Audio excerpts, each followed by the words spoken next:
100% behind Q. He's working for the president. He's working for our country.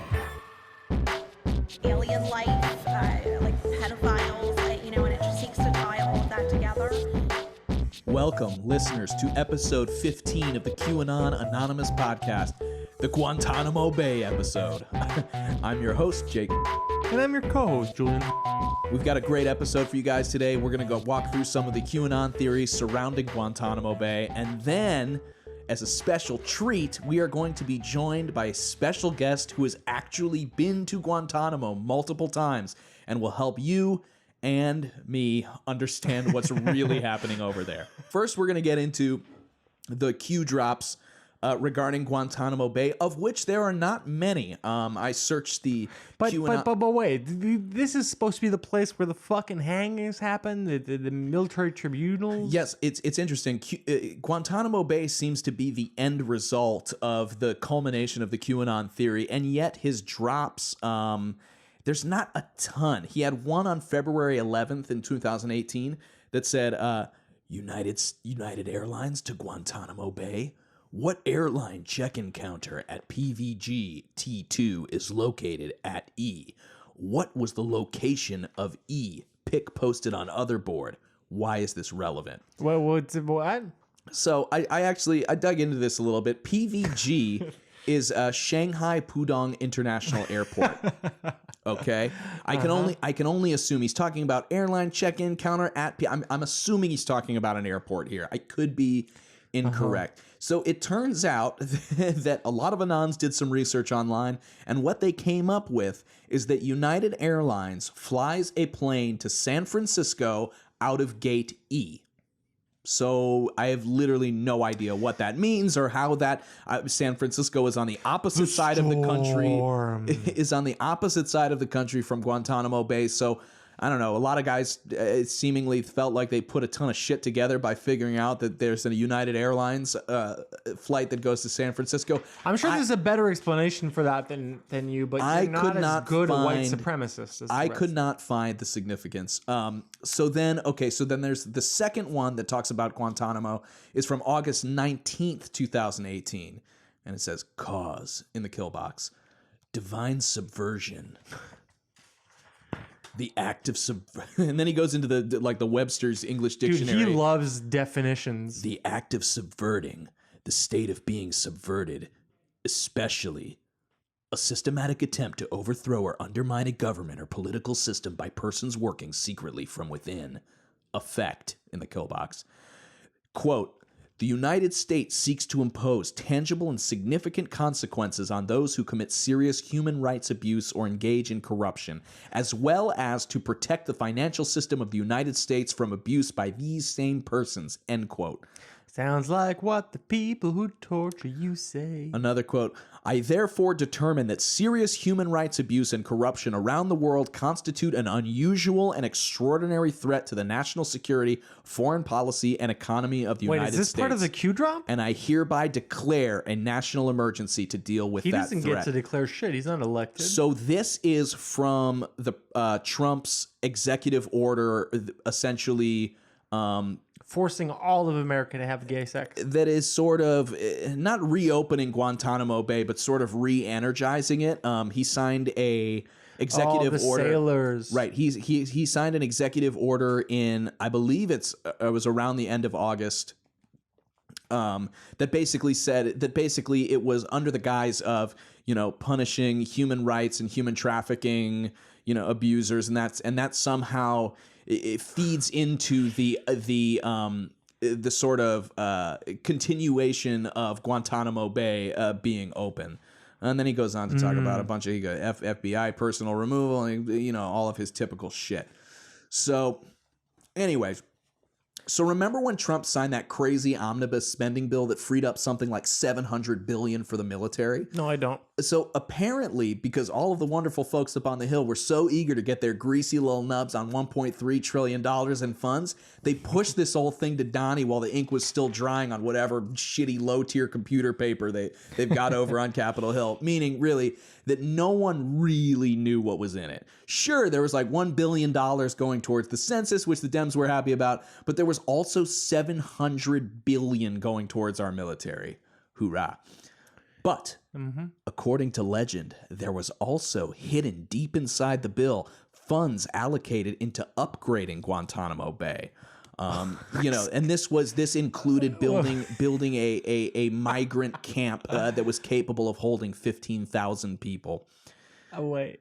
What? Now, this is no secret, as the president himself declared that he wanted to, quote, fill Gitmo with some really bad dudes, end quote. Dude. And one can only assume that he's speaking about the likes of Hillary Clinton, Barack Obama, and poor little Jeb Bush, whose biggest crime was being a walking Will Ferrell caricature of his entire family. That's not true. Jeb Bush is a criminal. Of course, the Anons were on it immediately. And in an effort to go back and track down some of their analysis from the August drop, I stumbled across this YouTube video, and it's titled, quote, QAnon plus Gitmo equals... This is a shitty math problem. QAnon plus the thing that is part of it equals the storm. No, it says QAnon plus Gitmo equals the Anons are ready to drop the HRC Huma snuff video. Viewer discretion is advised. Well, wait, stop for a second. So you're saying that there's a death porn video involving Huma Abedin and Hillary Clinton? Yes, we're gonna get to it. No, that okay. I mean, that is so logical. Like, I can accept that face value. So the funny thing is the video is brought to you by the conservative McDonald's. They call themselves the finest hamburgers in the country. They call themselves C8, and it stands for Conservative Creators Coalition for the Cessation of Cabal-Controlled Censorship by Cloning Content. Excuse me, wait. The cloning content is called copy pasting. I will ask you to respect that because that's how I develop all of my content, okay? I don't have any original ideas. I just No have judgment. Other people's ideas. No judgment. So the entire time the video is going on, there's a screen in the background with a picture of Adolf Hitler with the caption, "Fighting the Techno-Nazis, one truth video at a time." And the music is like this slowed down, weepy violin version of Titanic's My Heart Will Go On. I'm dead serious. That's actually what it is. My fash will go on. So I watched this abomination of a YouTube video, and most of it is an older gentleman in a QAnon t-shirt and a Trump 2020 hat, and he's smoking a ciggy, and he's telling the tale of how he was passed the Hillary Clinton Huma Abedin snuff video allegedly taken by the NYPD from Anthony Weiner's laptop.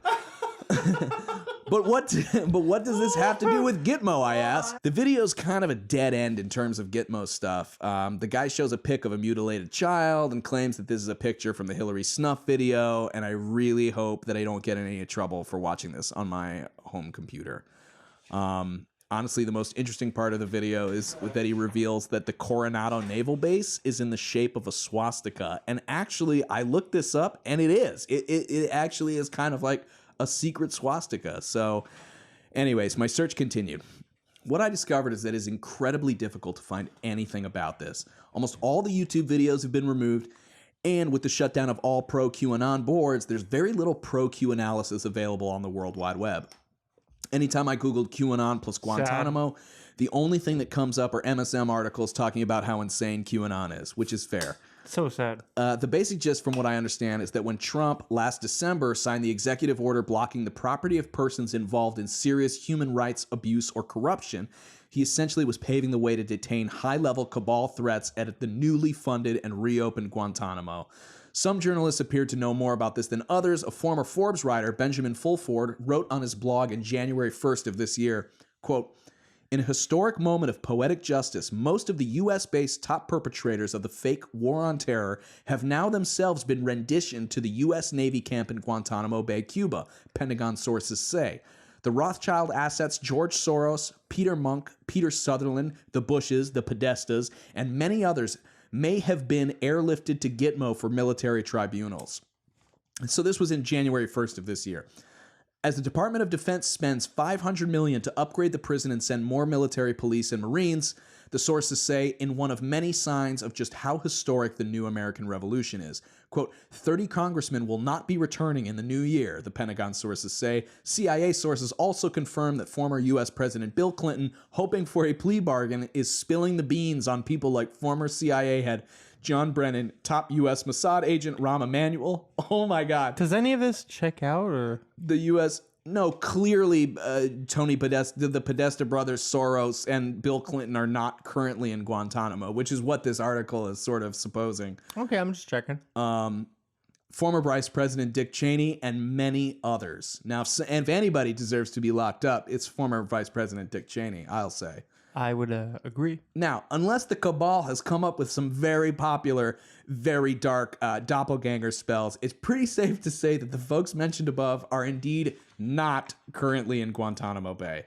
I also looked for sources regarding the $500 million allegedly going towards the facility's upgrade, but all I found was this from military.com, and it reads, the biggest ticket item for the U.S. Navy base in Cuba in the so-called omnibus spending law is $115 million for a new 848 troop barracks across the street from the McDonald's in Yeah, because very clearly, based on what we're going to hear later, there's actually only about 40 or 50 people currently in Guantanamo. Right. So it says there's 848 troop barracks across the street from the McDonald's and commissary to consolidate enlisted prison staff under one roof. However, I did find from the Miami Herald, quote, in two other major projects, Congress is poised to give the Army $124 million to build a new barracks for an 848 prison troops to be ready in 4 years. And on a different corner of the base, the Pentagon is soliciting bids of up to $100 million to build a skeletal structure for a 13,000-person migrant tent city and housing for 5,000 U.S. troops. The government is asking if the burgers are going to be squared and So never frozen. So I did think as long as they're never frozen, I think that they can be a tasty burger and we can have a good time. So I did find it kind of interesting that in a public black site that holds only 40 people, that they're building this structure to house 13,000 potential detainees. Yeah, it's not true. As well as housing. No, but this is actually sourced. This is from Carol, what's her name at the Miami Herald? Who From when? It is from around the same time. I mean, around January of this year. Oh wait, okay, yeah. Go on. Also, is it worth mentioning that there's a Guantanamo Xbox 360 game plan? Yeah, of course it is, because this episode has no direction until we meet a specialist. So, anyways, that's sort of what I found out so far. And What's the Xbox 360 game? Have you checked it out? I checked it out. It apparently was based on a actual detainee there, and the game was going to be that that Guantanamo comes under attack from a foreign sort of invasion, and you, as one of the detainees, have to sort of fight your way out. I don't know if it ever actually came out, but it was definitely in development.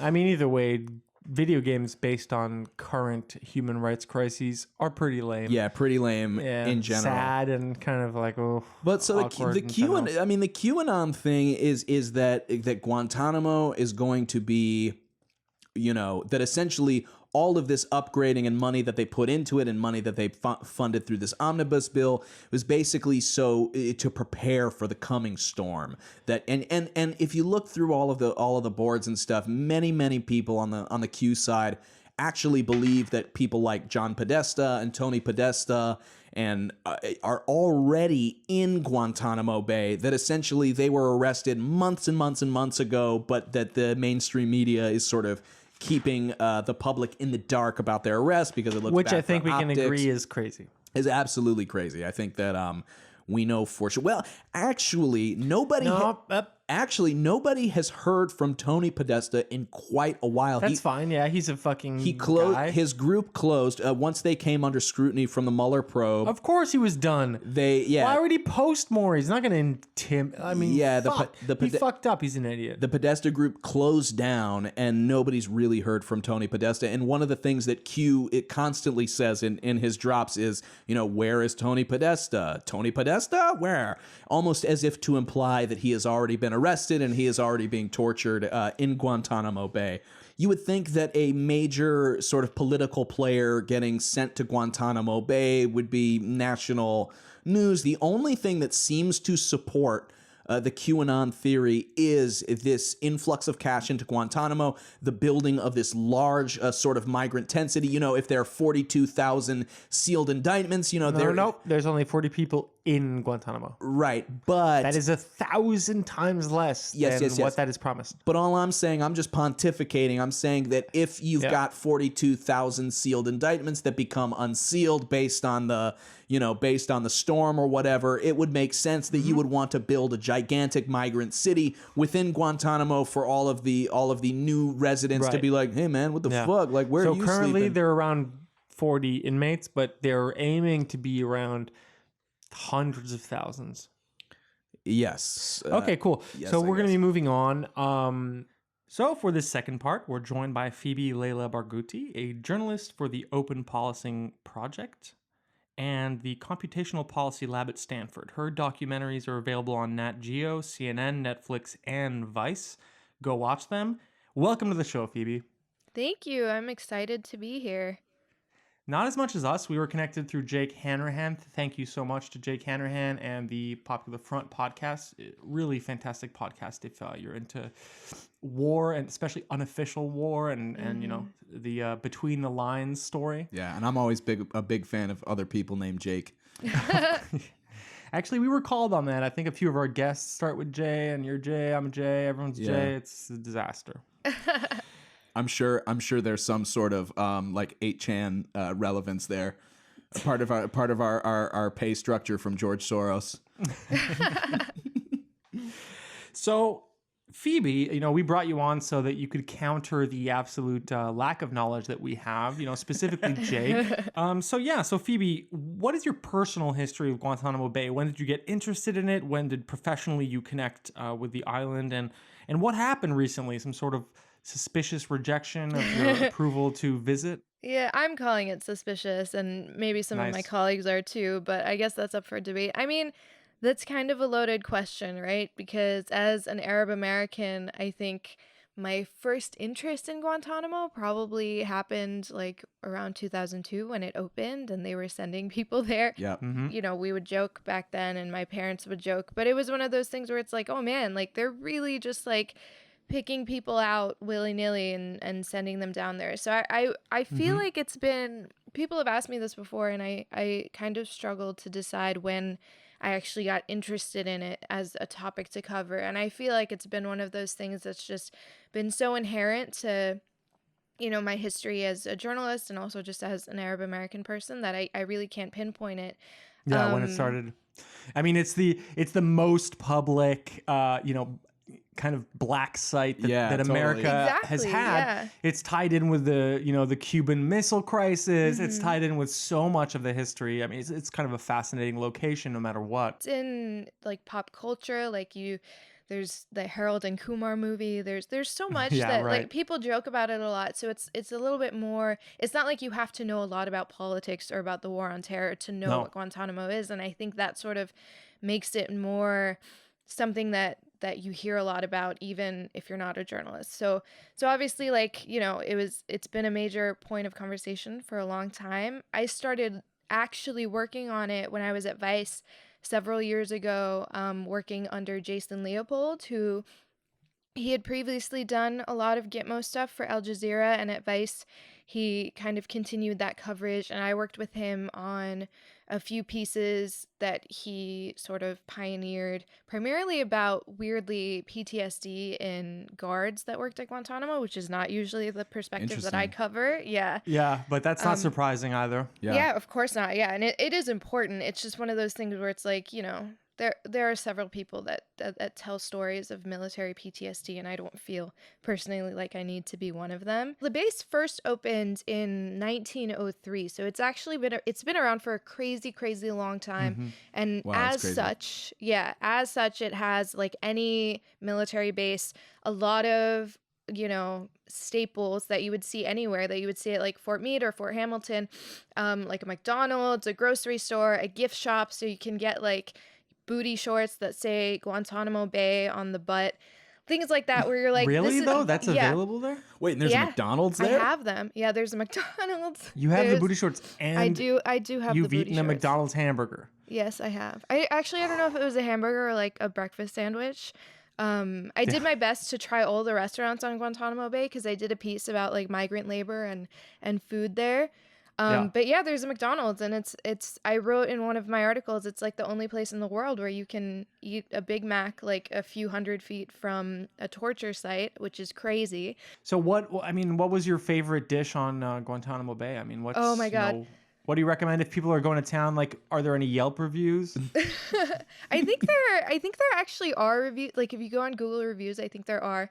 But it's such like the food question is such a loaded question because the food there is terrible. None of it is fresh. Everything's sort of shipped in from Florida because obviously they can't get anything from Cuba. It's really difficult to find something that's not like deep fried bar food. There's an Irish pub. There's like a sit-down restaurant that's really, really bad. And then, or let me rephrase that. It's not terrible, but it's not good. Like you don't want to go there like 7 nights a week. And then the one place where you can get like really fresh, authentic food is this like jerk shack called Rasta Hill. That's just like an off the books. Yeah, it's awesome. That sounds It's great. an off the books, Jamaican food stand because all the workers there, none of them can be Cuban, obviously, so they're all Jamaican God. or Filipino, and they get paid like grossly under minimum wage. I wrote about that for Roads and Kingdoms if you want to, delve deep into like the absurd labor laws of military bases in general outside the U.S., but particularly Guantanamo Bay because of the relationship with Cuba.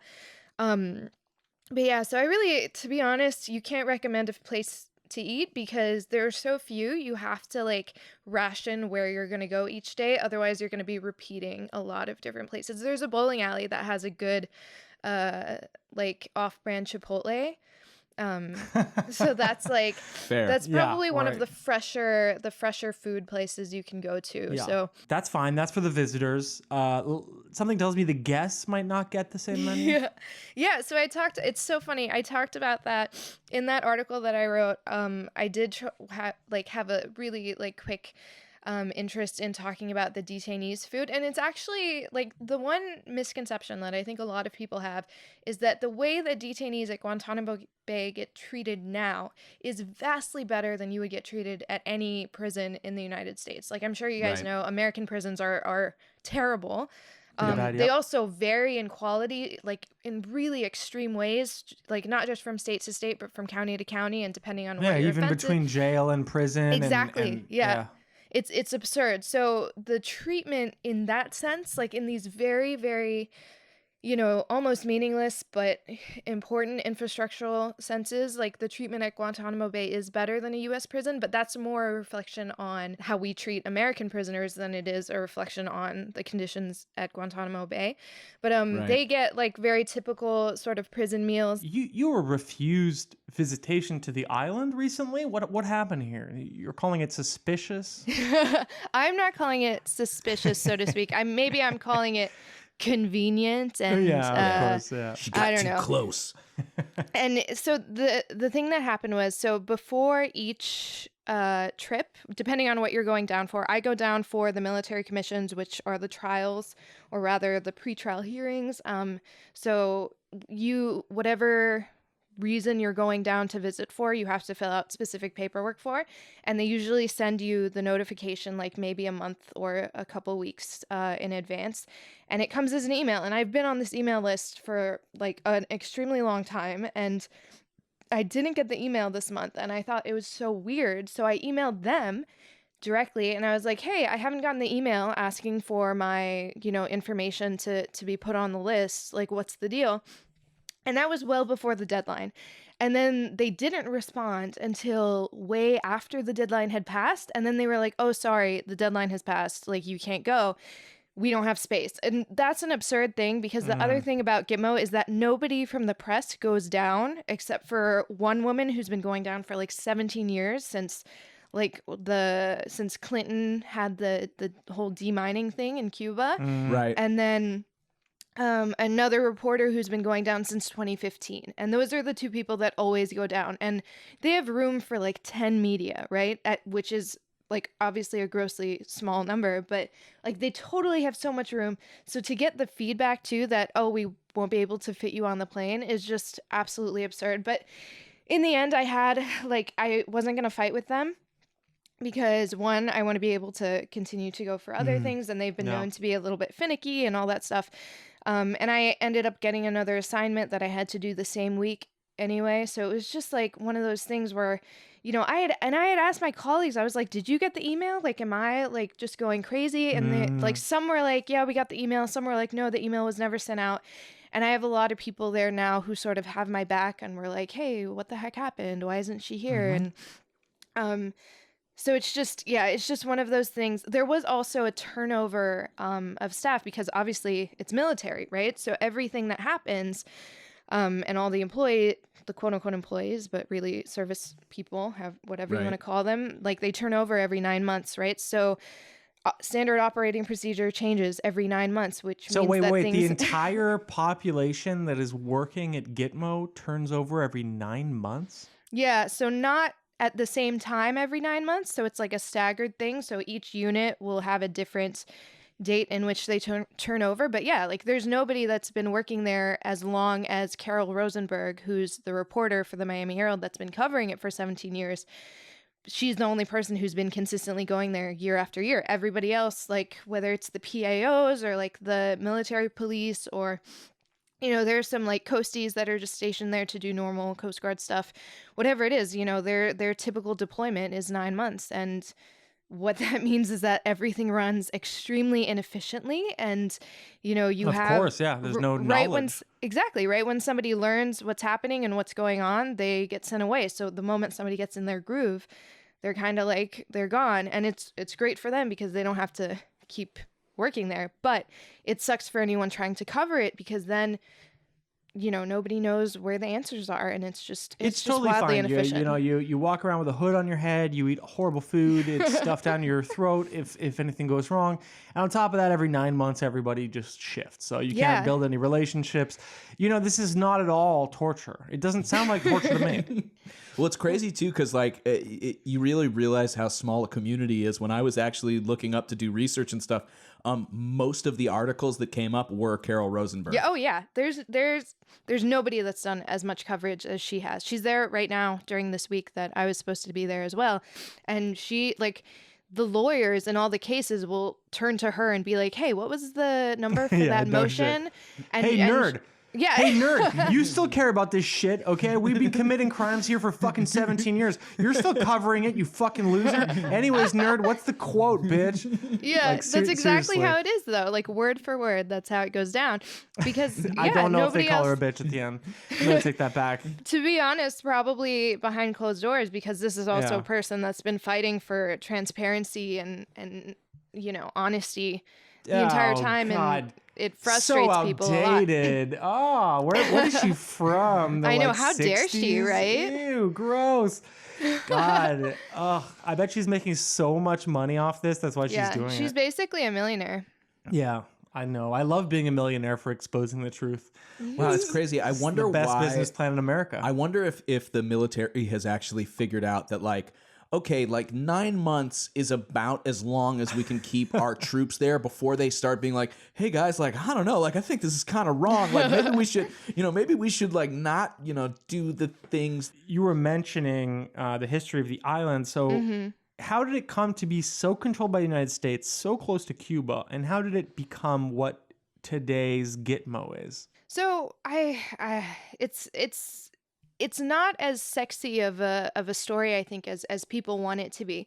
Basically, so it started as a regular naval base, like I mentioned before, and right around the Cuban Revolution, it became a sort of contested thing where Cuba and Fidel were like, we don't want to do this anymore. And the U.S. was like, too bad, because the thing about the lease is that, so the land has been leased since 1903, right? And it's a lease that has no expiration date, so it's indefinite. And it's also, I forget the exact legal term, but it's the only way it can be broken or ended is if both parties agree that they want to end it, which means that the U.S. will never give up that territory.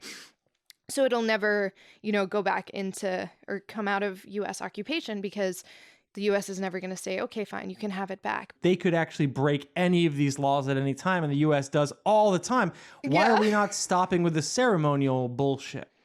That's the ultimate question of Guantanamo, is that some laws apply, some laws don't. The U.S. follows some laws and then it doesn't follow others. And there's no rhyme or reason for which ones they choose to take to heart and which ones they don't. So it's kind of like they automatically search for anything that says Geneva and just go, no, yeah, no, like, no. Nah, we don't believe that in here. anything that's being developed there.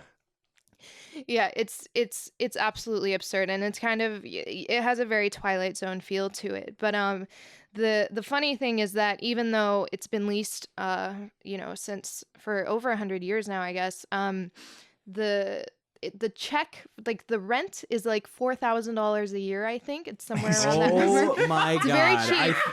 Fuck, dude, I want to move to Cuba for $4,000 a year and get a whole island in the I deal. know it.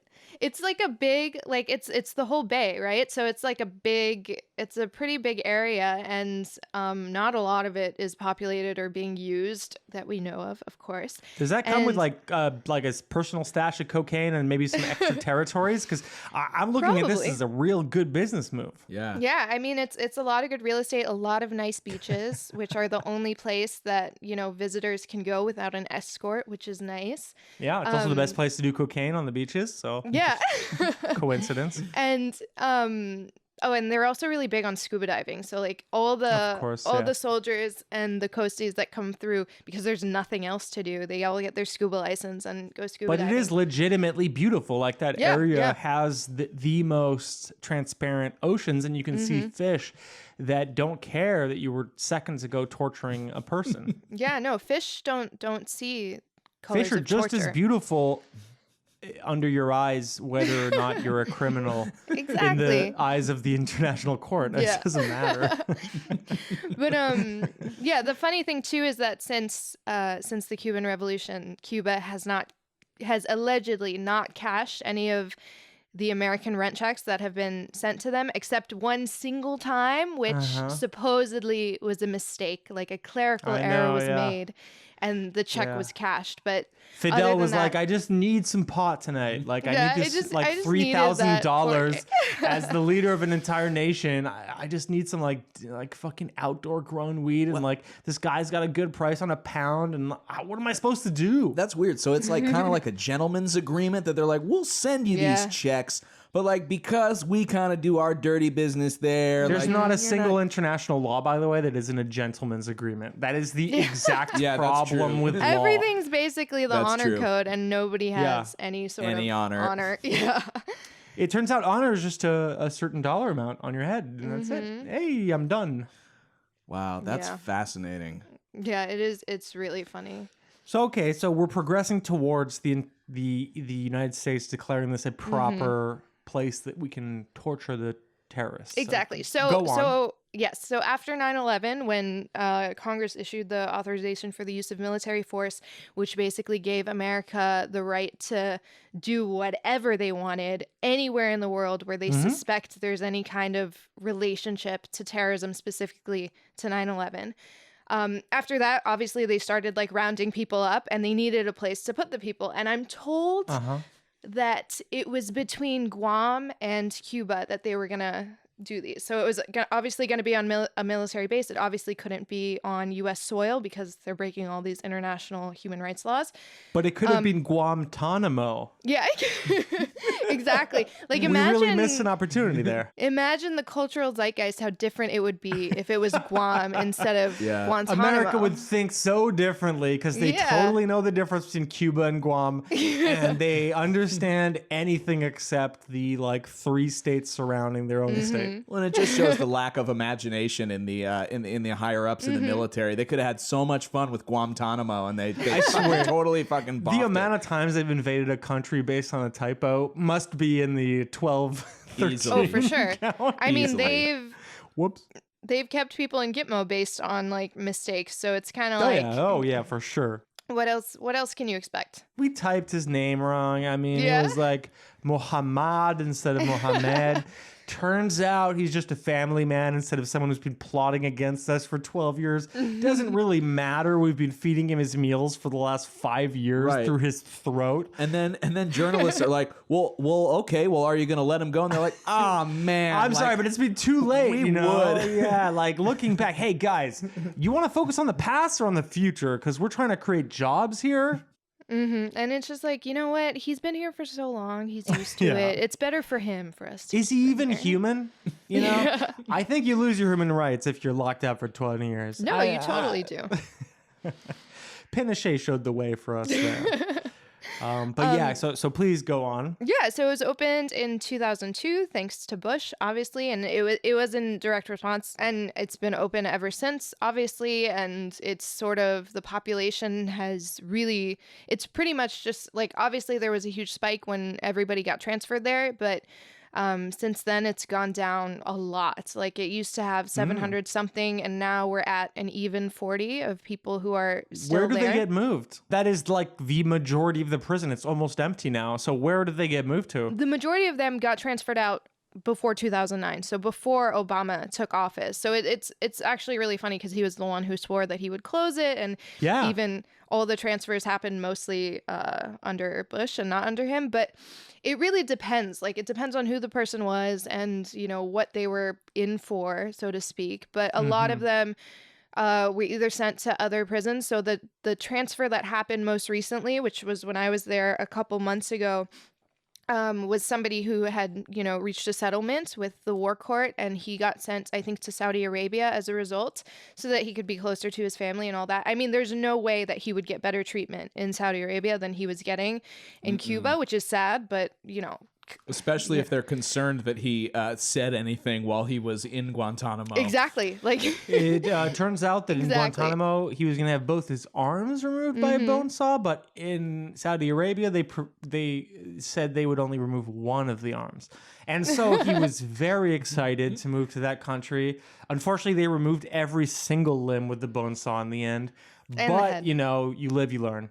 When you're there, Phoebe, is there a weird kind of tension in the air? Like, does it feel like a place where bad things happen, or is it just kind of more run of the mill that you're like, oh, this is just a military prison? it's difficult to say. If you haven't spent a lot of time on a military base, I think it's a bit more jarring. It's a bit more Twilight Zone-y because the whole thing with the McDonald's, with the bowling alley, you're like, that's disgusting because of what's going on here. But then if you remember the historical context of like, okay, this has been Yeah. around way longer, and this is also just what military bases around the world That's look what like. Berlin in the 80s looked like. That's what the Yeah. 70s Afghanistan military base Yeah. looked like. That's what every single military base in history has looked like. They always Yeah, wanted their exactly. local food. None of them wanted to eat the fantastic Vietnamese food. And that's why they lost the war, because they didn't know how to appreciate pho. Exactly, which is like actually what since I had a cold this week, that pho is always my go-to cold remedy. So we're talking about where the detainees get transferred to, and aside from other prisons around the world, most of the time either to their country of origin or whatever, they get sent to random places for relocation. So let's say you're a detainee, but you're never found to be innocent because you were never charged with anything. Fine, but so you can't really use that term. But let's say they're like, okay, we can't keep you anymore because we don't have any good reason to.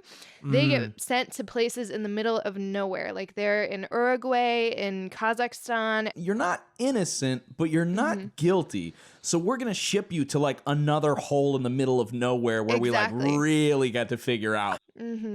But it's true. Like a lot of detainees who have come out. We did a piece on it for Vice about someone who was relocated to Kazakhstan, and he mentioned how he missed Guantanamo because at least then he was around, people like him, people that he spoke the language with, that he like shared a religion with, that he shared a culture with and could relate to on some level. Whereas in Kazakhstan, you're completely alone, and you Wait, have I don't like understand. He was deported to a country he has nothing to do with? They're deported to countries they have nothing to do with. Well, I can't say for sure if any of them have ever been Kazakh, but definitely none of them have been from Uruguay. Are you saying Kazakhstan and Uruguay are the main two deportation locations? They're not, I wouldn't say they're the main two. They're the two that are the freshest in my mind because one of them happened recently and one of them we did a piece on for Vice. So I'm a little bit more intimately familiar with them. But no, it's random places in the middle of nowhere that the detainee has no relationship with, and he has to get checked on like routinely by some sort of local authority on behalf of or I guess on behalf of the US government might be a slight misnomer, but I guess, that's how the world functions.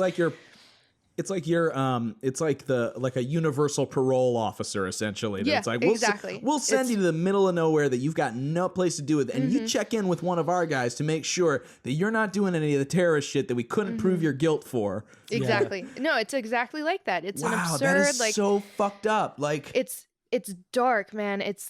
They like, what do you do after that? Like, you're stuck in a city that is in the middle of freaking nowhere, that you have no relationship to, and you can't talk to anybody, you can't see your family, you really can't do anything. I would argue that that's worse than prison in a lot of ways.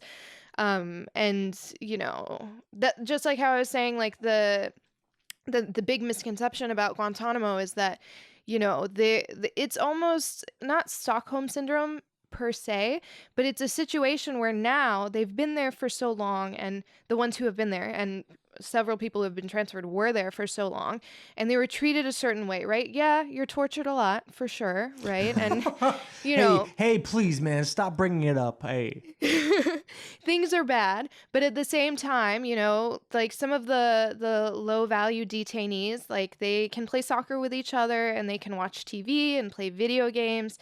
They can like they have kitchens where they can cook their own food, things like that. So there are all these, it's sort of created this like alternate universe almost, where you get some benefits that are definitely a lot better than a US prison or a Saudi prison for sure.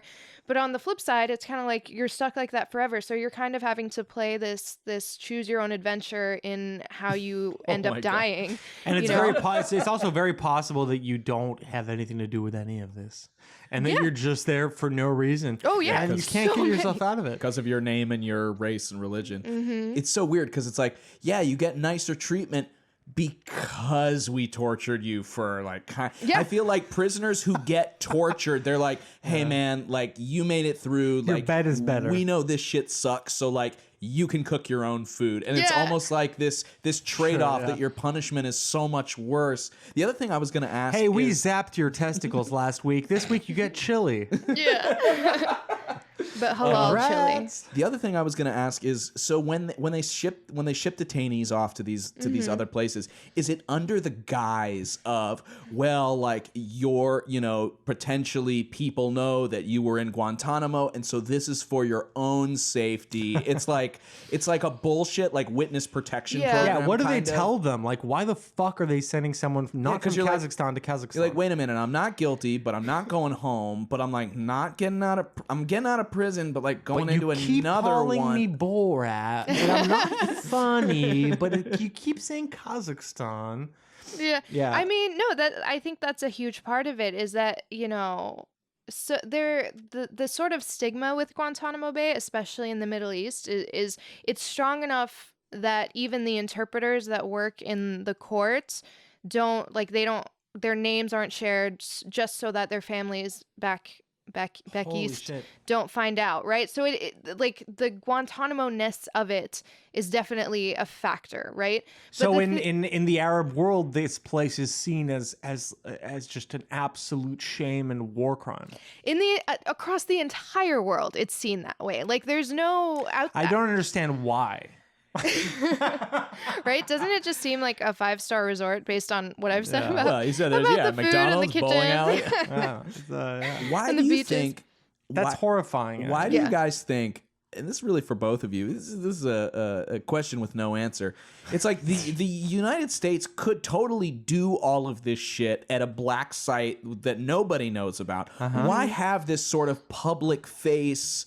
Because it doesn't matter anymore. Yeah. We're allowed. I mean, that's the like the mask nihilistic is slipping. answer. No, it's not the nihilistic answer. I really think it's more publicly acceptable to torture your enemies now. I think that we are in a state where that's Of course just it is. better. Yeah. I mean, like, if you, like, you know, if you can remember to simpler times when Bush was president and waterboarding was the most controversial thing, you know, on Right. the agenda. Bush, Like, liberal champion, friend of the show. exactly. Like, people really were fine with it, and people didn't think it was that crazy because No, people defended it. yeah, and there's also like I'm sure you guys know this, that the US government in particular will sort of like bend the truth or bend the definition of torture, and Right. they don't feel bad about it, right? There's within the US government there's no shame. There's no like oh man, yeah, we admit that was really bad, you know? Like Right. it's this constant, you know, yeah, we did that, maybe it was illegal, but that doesn't mean we were wrong. Like just because No, we did yeah, it's that and it always was yeah. So it's there's no reason. Like one of the things I think America is totally the hot girl, and like she got the guy, and like she's still not happy, and she's still making everyone suffer, and it's like, please, like you did it. We all, you know, we're happy for you or whatever. Please stop torturing us. We're just yeah. minor actors in your big, great world. I mean, the things that they're scared of too, like another really interesting fact is that when you go to watch like the court proceedings, right? We like the media and like NGOs and like victim family observers all sit behind like 3 panes of glass that are soundproof, right? So you watch the whole thing, like you can see through the glass obviously, and they can see through it too, but you have to watch everything on a monitor because there's a 40-second delay, and the reason for the 40-second delay is so that if there's any classified information, They you know, can edit it accidentally, out. yeah, they they can can bleep like it. exactly, just like George Carlin with like the 7 seconds, Right. for the It bad turns words out on that SNL. during those 40 seconds, so many of the inmates just scream, "They've been torturing me! They've been torturing me! My conditions are not according to the Geneva Accord." It just turns out you have to have that 40-second buffer to Yeah. make sure they stay on topic. And it's true. It's like it's the most surreal part of it is that you're kind of like, even when you're physically there, there's still so many layers of opacity that make it so that you're only getting part of the story each time. And so like even if part of the court is open that week, so much of it is going to be closed. And it's really like the only reason that we really get a lot of access, at least from the time that I've been observing, so for the past year or so, is because the defense lawyers, so the people defending, you know, each of the accused, they fight for it. They're like, we should do this in open court because the public has a right to know, or we should do this in open court because, you know, the press needs to write about it. And if they weren't doing that, like the government would have no problem just like making the entire thing closed and keeping the public out of totally. it. It makes me sick to my stomach to know that there's Bernie Bros right up until the islands. Like it's just disgusting. And there's like the level of invasion of these people who care about due process. It just makes me grossed out. But anyways, you know, we can move on. Like who is currently being held at Guantanamo Bay? Like who are these kind of like people that need this island to kind of be held? I mean, why? Well, nobody needs the island, right? The island is just the island is the island I know needs the them. actual answer, the but island it's just, needs them. you know, what are they telling the American people is so dangerous they need an island to keep them on? So there are 40 people still there, which is, if you think about the fact that there used to be hundreds and now there's only 40, is kind of like a creepy ghost town image in itself. But of those 40, They're all being tortured 40 times as hard, so don't worry about it. but the schedules are much more relaxed, so they can fit everybody in at the time that Yeah. they prefer. So it's a lot nicer. But of the 40 people there, 7 are actually charged in the court system, right? So there's the 5 9/11 guys, and then there's the USS Cole guy, so the guy who they believe like helped orchestrate the bombing of the USS Cole, and then there's like an Al-Qaeda leader. And then 2 have been convicted. 26 are held and not recommended for transfer. So they're just like you have parole hearings in regular prison. There's this thing called a periodic review board hearing for Guantanamo detainees, and those can be, you can't go down to Gitmo to watch them, but you can like watch them over another 40-second delay screen from the Pentagon. So I've done that before too. And essentially, it's like a 5-minute thing where the lawyer of the person who may or may not be up for transfer says, hey, look, my person's been here for like 10 years. They clearly haven't done anything. You haven't found anything on them. You should let them be transferred either to like, you know, Kazakhstan or whatever, someplace where they can, you know, live out Or Uruguay. live out like their life in anonymity, or to another prison where another country's jurisdiction can take care of them if they might have like, but like that moves so slowly. So PRB hearings are almost, I would not almost, they're, I would say without a doubt, much more frustrating to watch than actual court, because it's like nobody, it feels like nobody cares. Like the judge who's presiding over it or whoever's like, you know, in charge, just it's a 5-minute thing for what we see on the non-classified side, and it's like truly depressing. But regardless, there are They get five... the guy they get the guy to stand up, and they're like, "Hey, tell me a joke." Yeah. And he's just like sweating and like sad looking, and Yeah, What? he's like, why am I Excuse me? here? What? Well, why am I here? I don't know what's happening. Like, it's God. Tell been me a so long. joke. And these guys Tell have, me a fucking joke. these guys have like no access to any sort of outside information. So like, of course, none of them, like, how would they know that like None of they're them even being know held that this against- podcast is being so successful. That makes me so fucking sad. No, Yeah. but it's like the system is I mean, talk about like a system stacked against you, like you know, Yeah. and we know how bad it is, obviously, in federal prisons and you know private prisons, obviously, but on this government level as well, and you don't hear a lot about you know, like these kind of facilities. So Well, you don't since Obama. Oh, basically, okay. Next question. Obama promised to fucking close this place because it was an abomination. It was a mistake of the Bush era. What the fuck? Agreed. Why isn't it closed? What happened? Why? They're like, again, the thing is, when it comes to Guantanamo, when it comes to America, really, but specifically when it comes to Guantanamo, you can't ask the question why, because you're never gonna find a good answer. You also can't trust what they answer to you. Like their Yeah, promises no. are worth nothing. The Yeah. American government goes against their own promises so fucking often. Exactly. Like it's you know, we're all fighting a losing battle, and that's true for anybody covering any aspect of the US government. That Totally. said, one of the reasons was that okay, he made this promise that he was going to close it, and he, like, a few people, I think like 85 or something, got transferred under Obama, which compared to pre-2009 is not that much. But you know, the truth is, he got, from both sides, Democrat and Republican, he got a lot of pushback in Congress, and what Congress ended up doing was passing a law that prohibited former detainees to be sent to the U.S. to U.S. prisons, right? So there's also no situation in which, let's say they do decide to close Guantanamo, you can't send, or I mean, I guess, assuming, again, it's America, they could change the laws and do whatever the heck they want. But as of now, you won't be able to send, you know, Khalid Sheikh Mohammed to a U.S. prison to serve out his sentence there. And it's something that, like, you know, early on, the defense teams fought for. They were like, this should be, instead of this being like a freaking law of war court, you know, ridiculous it should be thing. a normal criminal court where you have exactly. to It prove, should be a normal criminal guilt. court in Manhattan where the murders took place or whatever. If the American intelligence agencies are so fucking good at their job, they should be able to put together a basic case against someone that would actually argue that they shouldn't leave where they're being incarcerated.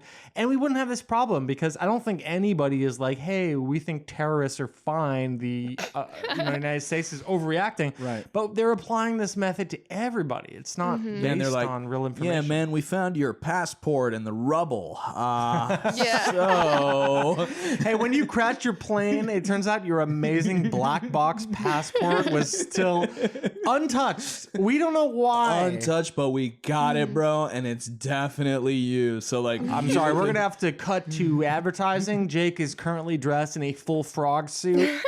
Yeah, the thing is, like, you have to think about who you're dealing with in America, right? And Americans love symbols, and Guantanamo is like the ultimate symbol that the US government has to be like, hey, look, we're doing something. Like, sure, a lot of people died. You know, this war has been going on forever, but look over here. Like, we're doing something. We're taking care of That's such it. a These good wars, point. these wars, Afghanistan and Iraq. Yeah, why not? Exactly. Yeah. There's multiple wars But it going is. on forever with no resolution. They have no answer to it. There's no logic. There's no Ben Shapiro boom moment to explain why the fuck they're still in these Yeah. wars. You need this. But that totally answers my question from earlier, which is like, why do we have this? And it's like, well, that's exactly it. Yeah. It serves as like, hey guys, we're doing something about Exactly. the bads. Yeah. And you know what? We've got a special place that we send them. And it's like, nobody has, I mean, I've learned more about Guantanamo Bay in these last 45 minutes than I have since it opened in 2002. I mean, Like, I literally brought you on the show to explain to Jake what the basics were. I mean, you know, and poor Jake here was, you know, he's a Make-A-Wish. I went to I public mean- school. His wish is to know what he's talking about politically. I started covering it just so that I could one day tell Jake what's going on down there. I love that. What are the trials looking like on the island? What's the processing routine like there? I think the first thing you should know and the first thing you should internalize as you go about the rest of your life Oh God. is that the most absurd thing is that the 9/11, the whole 9/11 thing, I don't know if you guys heard of it, but that happened 18 years ago. 17 years ago. Yes, Yeah. and the trial has not started. So what's happening now? Oh my Yeah, God. America. Oh my fucking God. No, you That guys is are so good at this. crazy. What do you mean? Does that sound like suspicious or something? No, it doesn't sound suspicious. But you would think after all of the, Yeah. the hullabaloo of like, we got Yeah. them and we're going to. Mm-hmm. It's been 17 years of obviously finding them, torturing them, all that, and then one one attempt at a trial that was ultimately thrown out, and then a new trial that begun. But it's not a trial per se; it's the pre-trial hearing. So it's basically deciding everything that will be on the table for the actual trial, and it's So been so let's break through this, right? The United States has been delaying this trial. Why? What does that profit them? That's really, again, like another one of those questions where it's like no one is every person that I've talked to on this topic, and you know, we work closely with the defense attorneys, the prosecution, so the government refuses to talk to press anymore. Like they won't do interviews, they won't take questions, so it's really hard to, you know, If you guys would stop publishing fake news, that's exactly, like they're really skittish, but it's, you know, you hear from both sides during court. You'll hear the defense say, oh, the government is the one delaying it, they're not giving us this discovery, they're not giving us this evidence, they're not telling us about the black sites, they're not telling us about torture, therefore we can't continue with this trial in a timely manner, and they're denying our clients of, you know, the right to a speedy trial. Then you have the government saying, well, the defense is asking for all these things because they just want to keep delaying it, and they just want to keep putting course, yeah. out more and more motions just so that, you know, we don't actually get to the actual the nuts and bolts of, you know, sentencing these guys to death. Well, yeah, it's like the recount in Florida. Like, why are you recounting, guys? Like, just let it lie. I mean, I'm sure everything's fine. Yeah, I mean, it makes total sense though, because if they go through with the trial, then there is a possibility that it might turn out that like, oh, we don't have the kind process, of yeah. evidence to like actually, and then we're back at square one. Let's talk about torture. I saw a I think it was a Talib Kweli video where he actually I love Talib experimented. Kweli. Okay, that's unrelated, but yes, he's a good rapper. But yeah, he I got could rap all of Beautiful shut Struggle the fuck right now. up, man! For God's sake. So yeah, so he had one of those tubes, I think, inserted down his throat that are the feeding tubes that they use in Guantanamo. You know, he said it was unpleasant. I don't believe him. I think that's, you know, liberal propaganda. But what do you believe about that? And also what's actually happening there? And, you know, maybe we shouldn't rely on rappers. Well, I personally believe any sort of tube stuck into any orifice of mine against my will would probably be unpleasant. So true, yeah. I've been yeah. force-fed carrots in my butthole too many times. Far too many times. I think so like here's the thing about torture. One of the many reasons that these trials and the situation in Guantanamo is so gray and so, unable to make any progressive steps forward is because of torture, because this is the one thing that the entire world can agree was egregiously inhumane, right? And like the CIA's torture report, like or the Senate torture report, you can read through and see all the like insane things that they did, and they admit that it's like totally against the Geneva Convention and every standard for human rights across the entire world, right? So they've admitted that. The claim is that torture isn't going on anymore at Guantanamo, right? And there are several different forms of torture. There's very violent torture, like things that involve like sodomy, that have put some of these detainees into physical conditions that make it very difficult for them to even sit through court, which is obviously like a roundabout violation of, right to trial. But then there's also other ways that are a little bit like there's psychological torture. The threat of torture is also considered torture. There's, sleep deprivation. There's all these different ways. A million ways, yeah. Some of which have very physical and like, let's say, more inarguable like standards where you're like, yeah, if somebody's like, attaching like a car battery to cables to your nipples and they turn it on and you don't want that, then that's probably torture, right? But for one of those like less tangible examples, like sleep deprivation, right? So one of the 9/11 is this guy Ramzi bin al-Shib, and he has had problems with sleeping since he was tortured in the black sites, right? And we don't know specifically which black site he's referring to, and when they talk about that, that ends up being classified. Just a really quick side note, but I also wrote an article for Slate about how there's been a back and forth argument whether the detainees' own memories are considered classified, which is just an absurd, notion, right? Yes. The other question is Guantanamo, currently a torture site or a gay nightclub? We don't yet know. We're trying to figure it out. Yeah. How many hookups a week? We don't know. When I was in college, I made the mistake of joining a fraternity because it was a big Greek school, and so there was a lot of emphasis on you gotta be in Greek life if you want to like party and all this stuff. And one of the things that they did to us is they made us sleep. They made us sleep in a in like a 10 by 10 room. There were like probably 15 guys. And throughout the night, they would play I'm blue, da ba dee da ba da ba dee da ba da. I'm not kidding. Like over and over and over again. That's horrifying. At a very loud volume. The guy who was our quote unquote pledge master was a his father was a Navy SEAL, and he was himself in the ROTC training to be a Navy SEAL. Phoebe, I want to really apologize for leaving you alone with Jake. I know it was only 15 seconds, but my already... my stories are interesting and relevant. It's not that it's uninteresting. It is a weirdly interesting and relevant story. I did not expect that to be the direction it took. And I know. Anyways, but they kept us up all night while playing this very loud music, and although there was really nothing violent to it, it was torture. I mean, it was. Exactly. You can really see how you can do very small things to the human brain that are just, excruciating. And like, for example, on Netflix, sometimes they reshuffle my favorites, like my last watched.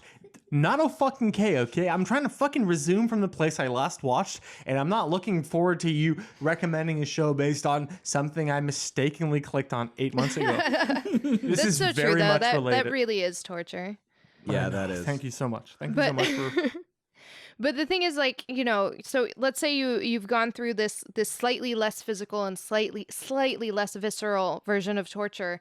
One of the detainees complains now about vibrations in his bed in his cell, right? So he claims that when he was being tortured, one of the ways in which, like, there are a million ways in which they kept him up, but like, that the vibration in his room while he was being tortured was torturous, for lack of a better word. Yeah. And now in his current cell, which is in Guantanamo, so not in the original black site that he was in, he feels vibrations in his bed, and he's saying that those vibrations remind him of torture. And he's also claimed that, like, when we were talking about how the turnover of the soldiers or the sailors or the coasties is so frequent, that SOP, standard operating procedure, changes really quickly. And when you're a detainee and your behavior is gauged based on how well you follow standard operating procedure, if that procedure changes, you can get get punished. And if you get punished for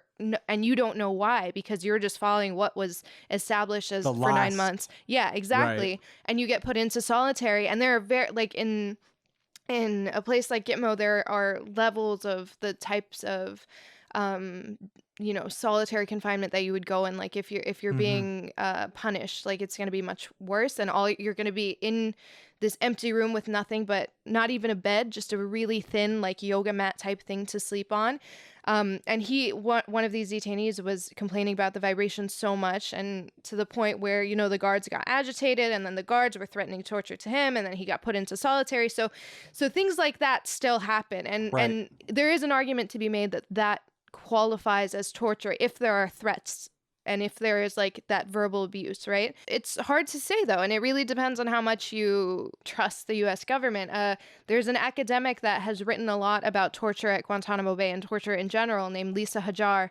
I think she's at UC Santa Barbara, and she like firmly believes, I've asked her about it a bunch of times, that there's still torture going on, and that it's definitely something that Of course. that still happens. So it's definitely not far out of the realm of possibility, right? Like imagine No, I don't like think it is.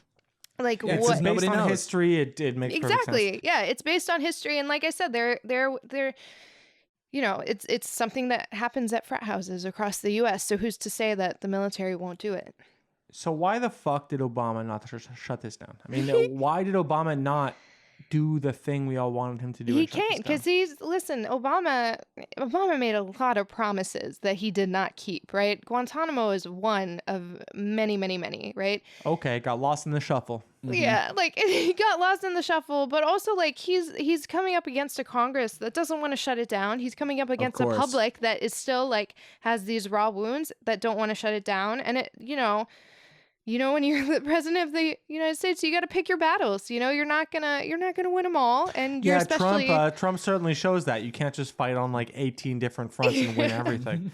Yeah, no, being effective is definitely reserved for the right. But yeah, I'm sure he came up to, they were like, well, surely you don't want to impede the investigation of the guys who did 9/11, right? Exactly. And you're like, oh fuck. Well, I mean, no, but I mean, shit. So we got 40, you were saying about 40 different detainees currently. So what's the future for Guantanamo Bay? I mean, the future, like everything else, I feel very redundant right now, but it's pretty unclear.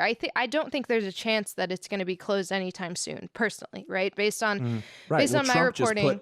put a ton of money into it too. Yeah, he put a ton of money into it. He signed the executive order saying he would keep it open indefinitely. I think I do believe that behind the scenes he's trying really hard to get more people sent there, like ISIS. Yep. Definitely. ISIS people and all Those that. being mainly Hillary Clinton, Tony, and my John God. Podesta. Yeah, there's a question for you, Jake. Okay, we have the crazy question at the end.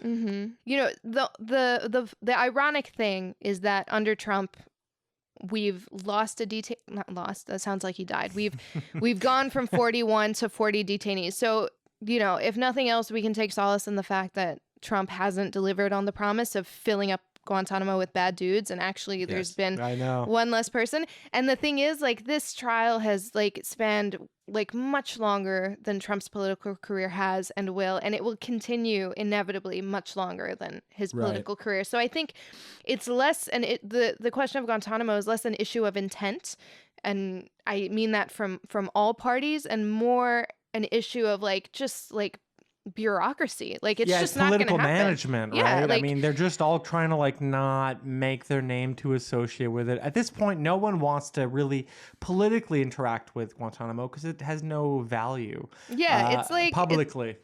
It's like that like weird uncle that you have that it's like, okay, we can't just abandon him completely. Like we have to make sure he's alive, but nobody wants to be the one to take care of it, Right. It's like we still gotta like extend the invitation to Christmas, even though we'll make sure that it's impossible for him to attend. But like we still actually have to like reach out and send him the Evite and all that stuff. Exactly. Thank you so much, Phoebe. I mean, you've been amazing. Yeah, this was really, really interesting stuff. I hope so. I've got a quick quick little question for you. So, Q, as you know, of QAnon, which, our podcast is 100% based on supports, And dedicated to, yes. believes that the military tribunals and even potential executions are going to occur for certain members of what they call the cabal that should be on the island of Guantanamo. So this includes Obama, the Clintons, W. Bush, not the father, he's so nice, George Soros, just all the villains of the right. So can you tell us how realistic this scenario is? I mean, okay, aside from the fact that Americans don't get sent to Guantanamo Bay, aside from the fact that women don't get sent to Guantanamo, that non-Muslims don't get sent to Guantanamo, aside from all of that, right? Are you saying a Jewish person's never been sent to Guantanamo? There have been no Jewish people sent to Guantanamo. There was, speaking of mistakes and, cases of not mistaken identity, but, mistaken identity, there was one American that was sent, quote unquote, accidentally because the Department of Defense didn't know he was American because he also had like Saudi citizenship. But Oh my God. yeah, His name was Cesar Millan. And it turns out the dogs weren't the only thing he was whispering to. But yeah, I mean, like Guantanamo is like a very specifically targeted. Hide you away from the country. You're a Muslim. It only functions as it does currently in a racist configuration. There has to be an inherent racism. There has to be, and I don't see that changing anytime soon. Thank you so much for coming on the podcast, Phoebe. Is there anything you'd like to plug before you go? I think just like obviously all of my writing on Guantanamo, which you can pretty much find just by Googling my name. And besides that, the work totally unrelated to this, but the work that I do with the Open Policing Project, which focuses on uncovering statistically provable racial bias in local police, is, it's an ongoing investigation. It will continue for a very long time. And it would be awesome if more people cared about, non-white people going to jail for a really long time. Phoebe's actual Twitter handle, PL Barghouty. It's at PLBARGHOUTY. Yes. And y'all better follow her. I've never wanted to have a generic, one syllable white person name more than I do in this exact moment. I mean, it's incredible that Jake's Twitter. For Twitter, it's it's imperative. Fuckfest. That's his Twitter. No, I'm not on. We're all still amazed that brings him followers. I am off. I am not a social media person. Next time you go to the island, we'll have you back again to tell us the latest on that what would be Donald Trump is up awesome. with the latest 40 prisoners or whatever. I would love that. Getting as many people interested in the cult of Guantanamo Bay is my life's goal. Thanks so much for tuning in for another week of QAnon Anonymous. We've got a mailbag segment. Woo-hoo! You can send any and all questions to QAnonAnonymous@gmail.com. That's right, we still use Google from a private server Fuck off. that has not been compromised. Hells no, it's compromised as hell. And we will totally answer them on the podcast without doxing you. We promise. I'll try to answer them so you get the funniest answer possible. Jake is not going to answer anything. He doesn't do it. Our Twitter is I'll force him. Our Twitter is QAnon Anonymous. We do not run any advertising on our podcast. Oh, please. We are supported solely by you, our wonderful listeners. Literally, you're the best. Our Patreon is patreon.com/QAnon Anonymous. If you pay $5 a month, you'll get access to our premium episodes and give the show a chance to grow and help us put out even more stuff. Thank you so much to our current supporters, Andrew F., Bullywiff, Carson P., Chris M., Eric O., Jared M., John S., Jonathan S., Kaya B., Linda R., and the Shitpost Podcast. Thank you guys so much for donating your money and your time. I know that, I have a hard time parting with $5, so it's really special to us that you guys want to help continue to grow the podcast, and we are forever grateful. I will probably be able to put gas into my automobile this evening because of your generous contribution. If you can't afford to support us financially, you can always help by telling friends about us, posting about us on social media, message boards, etc. If you haven't already, please go on iTunes and give us a 5-star rating because we absolutely must defeat the pro-QAnon boomer militias. Jake, Thank you for the way your chest is like a pillow for my weary head as we cradle each other by firelight in the dead of winter. Thanks for tuning in for another week of QAnon Anonymous. See you around the bend, listeners, and may the deep dish bless you and keep you.